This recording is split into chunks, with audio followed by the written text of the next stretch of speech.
What we're going to do is, there's this cute little caravan that gets towed by this Pontiac. So we're going to have a look at this combination of Pontiac and caravan. And then we'll have a look at the Pontiac, and then we'll have a look at the caravan. And what Hayden's also got here is an old Packard, and you certainly don't see Packards on the road very much these days. Maybe the old ones down in Napier during that big weekend they have there for old cars. And he's got an old caravan there. But what amazes me is the elaborate chromeware on American cars. But we'll have a closer look at that in a minute. So Hayden's just finding out where the key is to take the little ball lock out of that caravan. We'll hook it up and we'll move it out, and then we'll take it for a bit of a drive down the track. Just coming to the front here, it's got an enormous bumper, great big lump of chrome, goes into this bumper override and around the other side, and big chrome strip that goes all the way along the car. Another big chrome piece down here that sort of puts a bit of decoration on the inside of that guard, and chrome along the bottom. Another chrome flat piece on both sides of the bonnet, just gives it that special little look for Pontiac. And I'm thinking that the modern Pontiacs have got two grills. Majority of them have got a grill that side and a grill that side, and they match up. And that's how you tell it's a Pontiac. It's got two grills, and I guess it may have started from having these little things on the bonnet. Next to the bonnet, they've got this flying wing of an aeroplane. I don't know if it lights up or not, but it's all sort of plastic on the front there that may or may not light up. The little chrome piece above the little side lights, and yes, so there's one hell of a lot of chrome. Then we've got these lovely little painted pieces that just make it look very, very nice. And on the side here it actually says V8, so obviously there's a V8 in there. And then we come around the windscreen, chrome right around the windscreen, and it's got that wrap round windscreen look of the time. And this little bit here, get your knees under. Mind you, if you're a tall guy, you're going to sometimes wang that, but that's what that was like. That was vogue for most cars from about here up until about 1960. They had this little cutaway business there. Enormous steering wheel, push button door openers, little lock. That chrome actually stops halfway down. This big fat lump of chrome stops there as well. Another piece of chrome underneath that, and around the back there's got more chrome, more bits of bling. But she's certainly a car, an American car of distinction, the old Pontiac.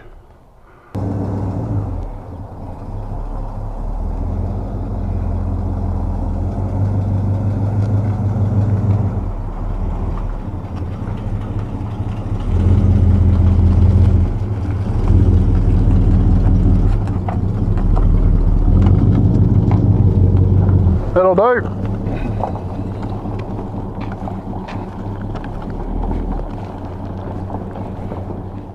So it says Petite, and that's the name of the caravan. It's got that little logo that's on the mudguard of the car on the door, sort of marry them up.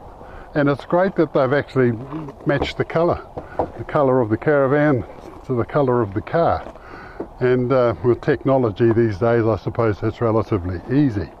So it's just a button of a caravan, 8 feet long, probably 6 feet wide. I'll see if I can lie down in the mitt, and I'm 6'2", but we'll see. Anyway, I'm going to pop in there and just see what we can see. I'm in. I shall sit down in the back here.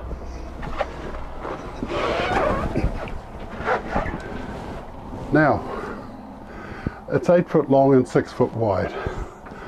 I can lie down. I shall do that right now. Yep.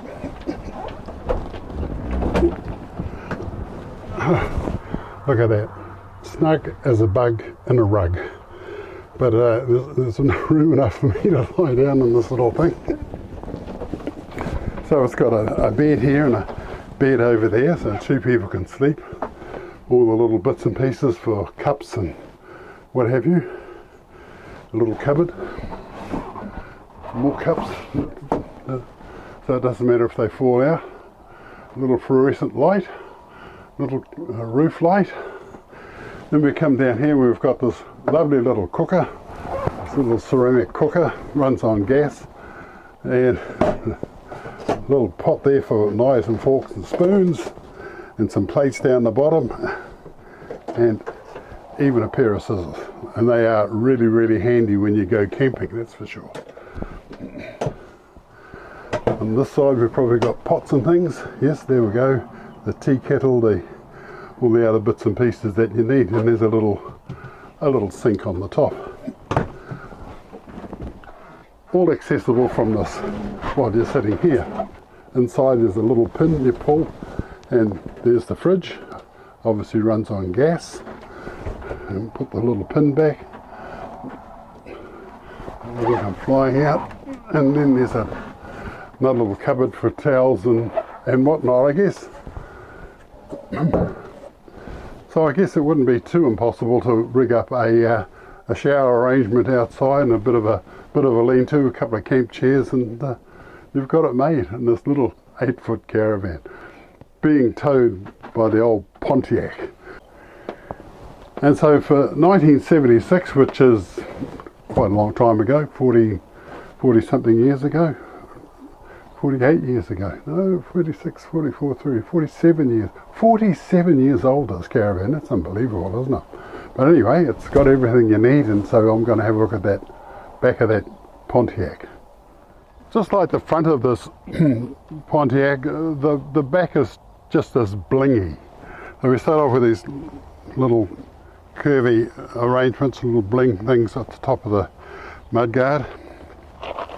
There's a little cover over the circle light, an enormous bumper with another little arrangement that goes over the top. The Studebaker's actually got one similar to this, not as wide, but it's very similar, and a nice little logo and a bit more of that lovely painting. The end of the exhaust pipe's got little chrome covers on it as well. An aerial that sort of pops up out of the back, gives it that sporty look. A nice big wrap round windscreen of the time, and it wasn't long before this that they just had flat windscreens because nobody knew how to make one of these, but the technology, somebody started to bend glass and suddenly cars had wrap round back windows. But fine example of a Pontiac, and it's got a V8 in there, and it just sounds lovely. So I think we should have a quick look at the V8 that moves this thing. I'm just looking at the engine, and like a lot of, even today, some of the muscle cars have the engine right up by the firewall, and then you've got the radiator piece, and then there's about that much that goes to the front bumper. And I guess what that does, if you hit something, it all crunches up, and that's all crunched, but your engine's still in one piece. But that looks delicious in there as well. It just looks the age. Not much done to it, and it goes perfectly. Look at that. Plenty of room under this bonnet. I can see the ground, which you can't do these days, of course, but you can have a lot of fun just sitting out here for the afternoon with your head in here. It's I can't tell you the size of the engine, but it's probably about 300, give or take, yeah, either or. Probably tell me in there somewhere if I looked hard enough. But anyway, there she is. Well, that was an interesting engine, but I'm just looking at this little aeroplane, and I'm told that when you turn the headlights on, this has got a very subtle little glow that just glows at night. So when you're coming along heading towards this thing, you've got two headlights and this little glow in between. I think the Wolseley cars were something like that. They had two headlights and the little Wolseley logo in the grille sort of glowed as well. So you had two big lights and a little light. And this one's got two headlights and a bit of a line that you would see if it was coming towards you. But I'm just saying, it's just amazing. All this is illegal now. You're not allowed to have this sort of thing on the front of your car. Unbelievable.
Well, here I am in the cafe, and it's just like going back to 1950. The chairs of the time, Formica I think it's all called, and the black and white floors. There's Elvis Presley over there, there's a jukebox over there, there's memorabilia behind me, that beautiful montage of cars behind me. There's even an old Dodgem. Remember the Dodgems that they used to show? Boom, boom, boom. Wonderful. And I'm having a big breakfast. It's bacon and eggs. And so if you come here with your group to have a look at the museum, you can sit down and have a wonderful meal before you even start. So look at that. Bacon and eggs, sausages, tomatoes, toast, mushrooms, the whole 9 yards. And a cup of tea to wash it all down. So there you go. When you come here, come and have a meal first and then enjoy yourself in the museum. Christmas isn't all that far away, and so if you're looking for a present for the truck driver or somebody interested in transport in your life, then my Talking Trucks book might be just the thing. So if you'd like a copy, just email me, billhohepper@extra.co.nz, and I'll take your details and I'll get a copy in the post to you. Now this book covers trucks basically heading back from about 1972 to the time they started making vehicles. So a good historical book, and tells you all about the New Zealand transport industry up until about 1972. So for a Christmas present, perfect. Email me, billhohepper@extra.co.nz. Well, now and again you come across a real gem. And in 1964 they built this VW Kombi. In the 1960s, we all as teenagers would go on overseas trips. We'd hire a Kombi and go through Europe and America in a Kombi because they made a sort of like something you could sleep in, eat in, and really enjoy yourself.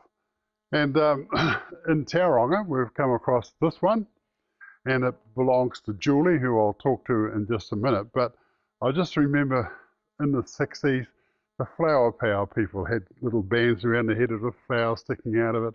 The VW would have a flower on the door or on the back.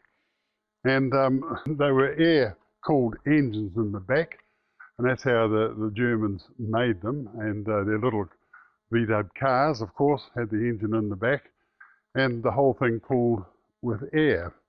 But to get one looking like this, which is pretty much factory with these little steel windows, I'll get in a minute. You can actually wind them out. We'll have a look through the little cabin, little doofer on the roof there for the spare wheel, marvellous.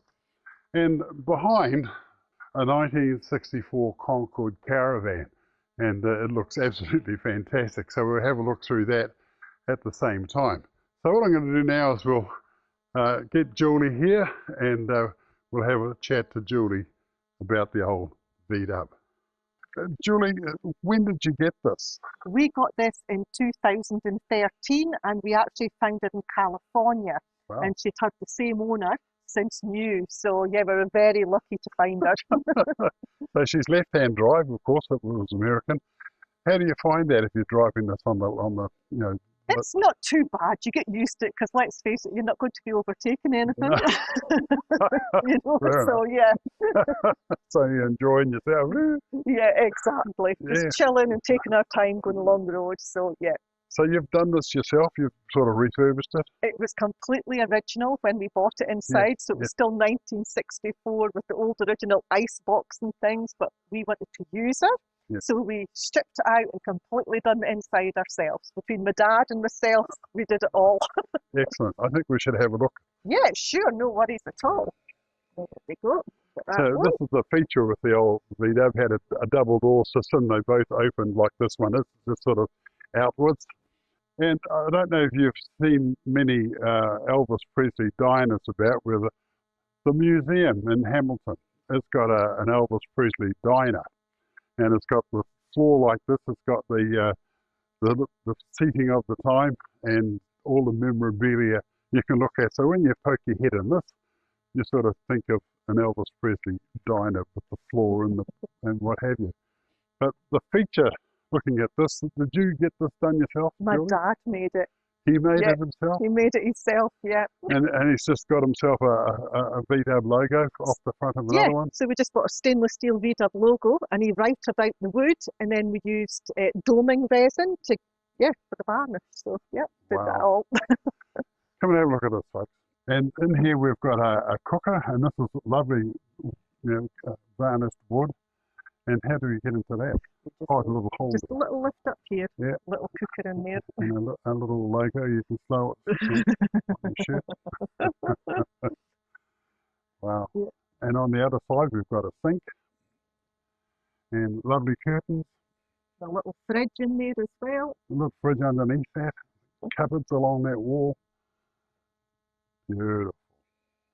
Now, if you jump in there, Julie, there's just show the little wind. Sure. The little wind-out windows with the mosquito screens, which is fantastic when you're in the South Island. So you've got some air coming in, and not the sandflies or the mozzies. Exactly. Yeah. It just locks down again, and off you go. Yeah, and they're all original. So yeah, we just cleaned them all up. Took a lot of time. Wow. And the roof pops up? The roof pops up as well. Is that a hard thing to do? I can't do it on my own because I'm not tall enough, but no, it just pushes up. And this is what's called a dormobile roof. Right. So it's just up to go, and you can stand up. So if you're a tall person, you can stand right up. And Wow. Push it up. Yeah. That way. But as I say, I'm too small. I can't do it. It's pretty heavy by the look of it. So in behind there, you've got plenty of room for storage and your bags, and another couple of cupboards. And there's a little wardrobe at the back there, and then the seat then pulls down, and that makes your bed. Oh, so this goes that way. It pulls. Take the table down and it pulls out this way. Oh, okay. So you're sleeping in this piece. And the back. Oh, fine. Yeah, okay. The back, that's a part of the bed too, so yeah. Because I know when we sort of had these in the 60s, the engine had a bit of a shelf covering up the engine, so sort of sleeping had to be done in this area here. But I see you've got a little area that goes through to the driver's station. You can walk through there. This is, a little original walk-through. Some of them had the bench seat and some of them had this. And this one had the two seats. Yeah, the walk-through like that, Right. And looking down there, you've got 4 on the floor. and a lovely little accelerator. But what I liked about that, and we'll have a look at that in a minute, is the way it sort of swept around in the front. In fact, we'll have a look at that. So jump in, Julie. Okay, no worries.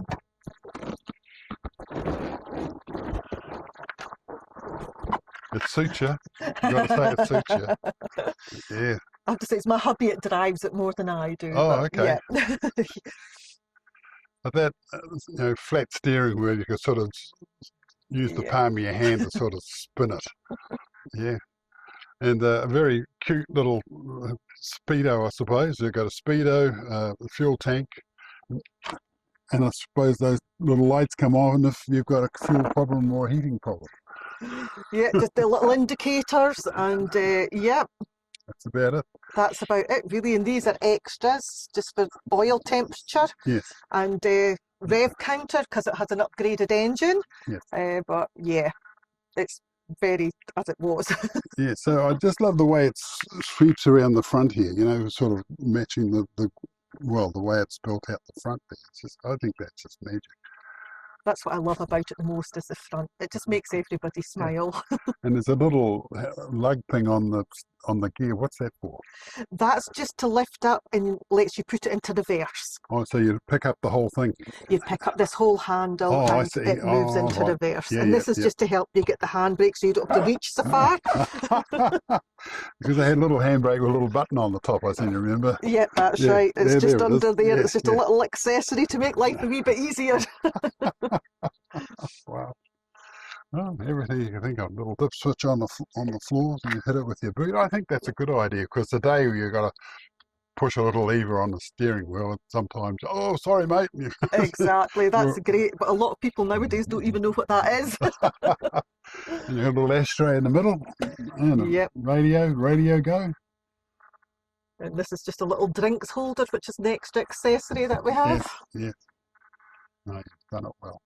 Well, I've come into the museum now and just looking around, there's all sorts of cars from the 50s and 60s, 30s, there's a couple of 20s in here even, and it's a magnificent collection. So there's lots and lots of stuff in this museum for you to look at, lots and lots of stuff that's going to take you right back to the day, and if you're new, well, there's lots of stuff here about New Zealand history. So if you come here, you're coming to Railside Place, which is off Rifle Range Road in Hamilton. Certainly worth a look if you belong to a car club or some sort of a club and you want a place to go. This is the place to come, and you can start off with a meal in the cafe. Come and have a look, enjoy yourselves. I absolutely recommend it.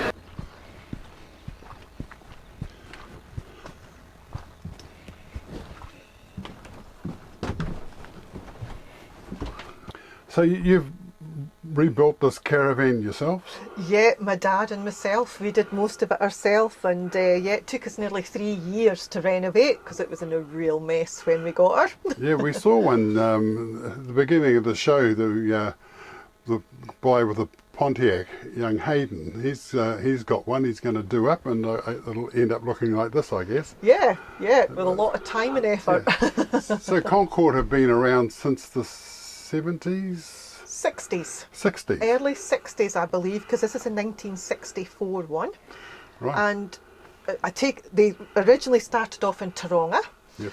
And this one was built here in Taronga, and then they moved the business over to Napier Hastings Way, and it continued from there. Oh, okay. And it's fiberglass. It's the whole thing's fiberglass. That's right, yeah. And it was made in moulds, and it was 2 moulds. It was put together. Oh, okay. So yeah. Oh, wow. The Shoiw was actually original from when it was built in 1964. And it's a stainless steel bottom, and it had a little compartment with like a heating element from a jug, and it used to recirculate the water around, and that was your hot shower. Oh, so Don't fancy standing in it, but yeah. Oh well, it's doing its job. Water's coming and it's hot. And then there's a little toilet being put in, but this originally used to be a wardrobe. Right. It was put in just basically so you could be self-contained and water tanks underneath, so you could freedom camp. So yeah. So that's the new regulations. You have to be able to do that. Yeah, well, if you want, to be self-contained. So with the VW, would that sort of come under the same regulations? It used to, yes, but they changed the regulations recently, and the toilet must be fixed to the floor. And we didn't want to do that to her, so she's not self-contained anymore, even though she does have all the water tanks and everything, which is a shame. Yeah, wow. So you've done the floor the same as the VW. It's got this black and white squares. Yeah. That looks tremendous. The same colour code, the red and the cream. Looks absolutely stunning. Oh, thank you. And so for the bed arrangement, you have somebody, or does this disappear? We take this down, yes. and then there's a bit pulls out from under here, goes forward, and then we have a cushion, it goes in here. So you've got a double bed in here? Yeah. Wow. And it's 6 foot something? Yeah, well, my hubby's 6'2", and he can fit in it just fine, so yeah. And this is a lovely little table. It's got the Concord logo sort of in the middle of it. Did your father do that? My dad made this as well. Yeah, good old dad. Yeah, good on him. Yeah. You know, then we just got this aluminium trim that we've used in the Kombi as well, and just to finish it off to give it that retro look and things. Absolutely. You know, so you get 4 people around this table, a few beers and a couple of wines, that sort of thing, and join in. So do you go to many caravan places where everybody's got a caravan and they're all sort of talking? Well, we've had Beach Hop. You know, up in Pontiac, and they have a big retro caravan display and things, and we go up there, and we've one at Hopi, which you take the old cars and the caravans and things as well, and it's great fun because everybody's just enjoys it. I guess it'd be like, when you take your yacht to Great Barrier, so everybody all sort of rafts up together, and as the party goes on till 2 or 3 in the morning. And if you have an old caravan like this, you get so much attention. It's unbelievable. Really? You pull into campsites and it's just like, people just round. So it's really sociable and it's great fun, you know. So it's like having an old car. Everybody's giving you a thumbs up as you drive along. Yeah, wow. It is, you know. You try to leave early in the morning from the campsite and you can't because there's people always coming to have a look, you know. Okay. Good intentions of leaving at 8 o'clock and you're still there at 11. So there's a cooker over there, and there's what else you've got there? A little sink. A little sink. And a fridge. And a fridge. Yeah. And then so you've got somewhere to cook, somewhere to wash up, somewhere to shower, and somewhere to sleep. Yeah. All wrapped up in this lovely little Concord caravan. Yeah. 13 foot. 13 foot. You do all this in 13 foot. It's amazing you need a bloody big house, isn't it? I know. You do exactly the same thing in 13 foot. You even got a little telly here. Yeah. Wow. And there's a little pile of little switches. What do they do? That's just for like the lighting and the water pump. Yes. And the bilge pump for emptying out the shower. Yes. Yeah. And the 3-point pins there to plug in the jug or plug in whatever. Yeah, that's it. Your razor. But no, it's great for going away and it's so comfortable, you know. Yes, and as I say, we've done 6 weeks in the South Island, and you know, no worries at all. So yeah. So do you know what this weighs roughly? I think it's just about a ton. Good God, really? Yeah. Wow. Wow. And the roof is just like a car lining, it seems. Yeah, and this is an original roof lining. Really? Yep. I cleaned it all up, and it was in a real mess. As I say, the caravan was a real mess. We could see daylight through the fiberglass and things, you know, so it was an awful lot of work, but we got there. You must be one of these forward-thinking people who sort of look at a pile of junk, but in your mind's eye you can see what it looks like after you've done it up. I can visualise it completely finished before I've started. And that's the sort of person you need to be to get into a project like this. A lot of people would start and go, oh, what's next? Nah, I'll get somebody to do it. I come up with the ideas, and Dad's the one that knows how to do it. Yeah, look, just got to look at this table. Yeah, wow. And the bench is all the same. And so you don't have little mozzie nets? Not in these, no, not in this one. So if you're in the South Island, you're sort of at the mercy of the mozzies or the sandflies. The good thing is the door separates, so we can leave the door wide open even at night, through the night, because it still locks. Yes. And it's got the mozzie nets on the door, so it lets all the air through, which is good. Oh, marvellous. Excellent. Well, thank you very much, No worries, Julie. it'll be nice to meet you. Yes, Thank you. Yes, so there you go. Julie, the Concord caravan and the wonderful old Kombi VW.